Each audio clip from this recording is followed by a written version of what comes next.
Have you ever been stuck in one of those situations where there's just no easy right answer? A real moral bind? We've all been there. So, what's actually going on inside our heads when we have to make those tough calls? Well, today we're going to explore one of the most famous ideas for understanding exactly that. So, let's just dive right in with a classic thought experiment. It's called the Heinz Dilemma. Picture this: a woman you love is dying. There's one drug that could save her, but the guy who invented it is charging a fortune for it, 10 times what it costs to make. Her husband, Heinz, scrapes together everything he can, but it's only half the price. The druggist says, no deal. So what should Heinz do? Should he break the law and steal the drug to save his wife? Go on. Think about it for a second. Okay, got your answer? Yes, he should steal it. No, he shouldn't. Well, here's the twist. For our purposes today, it actually doesn't matter what you decided. What truly matters is why.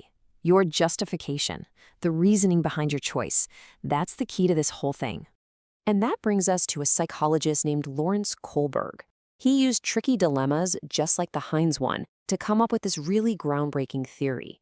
He suggested that our moral reasoning isn't fixed. It develops over time, in stages. Kind of like we're climbing a ladder, moving from really simple, self-centered thinking to much more complex and principled ideas.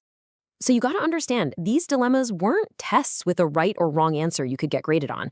They were tools. Kohlberg wasn't interested in the final verdict, steal or don't steal. He was absolutely obsessed with the logic, the justification, the moral gears turning in people's minds as they made their choice. And this is the big picture he came up with. Kohlberg sorted all his findings into 3 main levels. Think of them as the big rungs on our moral ladder. First up is pre-conventional, which is all about external rules. Then we move to conventional, where we start to internalize society's rules.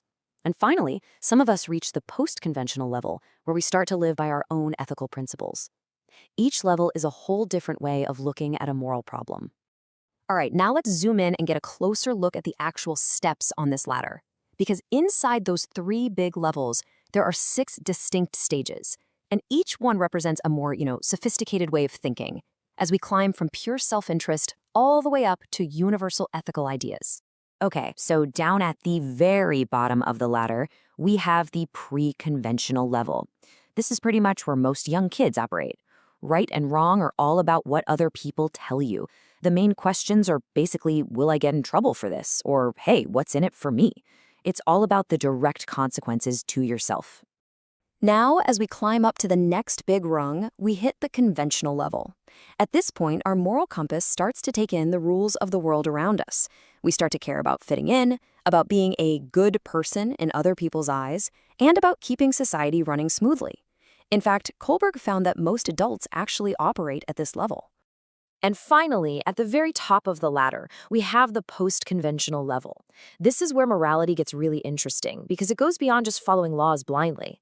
Someone at this level decides what's right and wrong based on their own self-chosen principles. Big ideas like justice, equality, and human rights. And sometimes those principles might even lead them to believe that an unjust law should be broken. So this slide really breaks it all down step by step. You can see the whole journey. We start at stage 1. Just trying to avoid punishment. Then we hit stage 2, which is that you scratch my back, I'll scratch yours kind of thinking. Stage 3 is all about social approval, wanting people to like you. Stage 4 is that rigid focus on law and order. The rules are the rules. But then, stage 5 is where we start to question if the rules are always fair. And that can lead all the way up to stage 6, where your own conscience, guided by your core principles, becomes the ultimate authority. Now get ready for this because this is a really fascinating and maybe kind of sobering part of Kohlberg's research. He estimated that fewer than 25% of adults ever actually reach that top post-conventional level. The vast majority of us, he argued, make our moral choices based on either getting social approval or just strictly following the law. Now, as influential and important as this theory is, it's not perfect. It's not without its critics. Like any huge idea in science, it's been poked and prodded and challenged over the years. So what are some of the main arguments against Kohlberg's ladder? Well, probably the most famous critique came from a fellow psychologist named Carol Gilligan. She pointed out that Kohlberg's original research was done primarily on boys. She argued his theory was biased towards a justice perspective, one that's all about rules and individual rights. Gilligan suggested there was a whole other way of looking at morality, a care perspective that focuses more on relationships, empathy, and our responsibility to others, and she felt that his stages didn't really make room for that. However, the story doesn't stop there. While Gilligan's critique sparked a really crucial conversation, it's important to know that a lot of studies that followed have failed to find consistent proof of a gender gap in moral reasoning.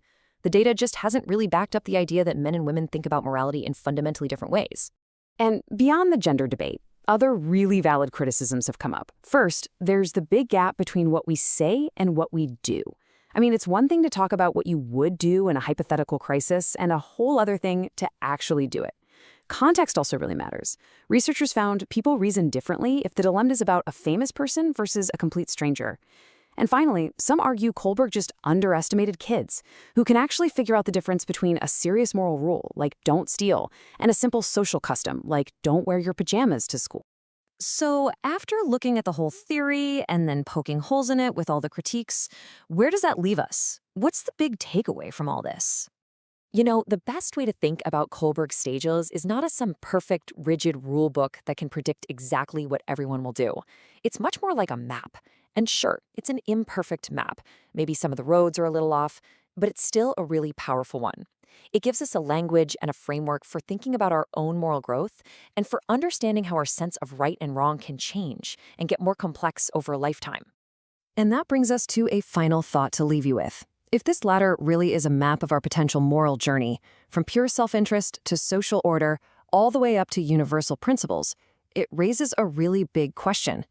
When you look at the world around us, at our public debates, our leaders, our conflicts, where on this map do you think our society is today?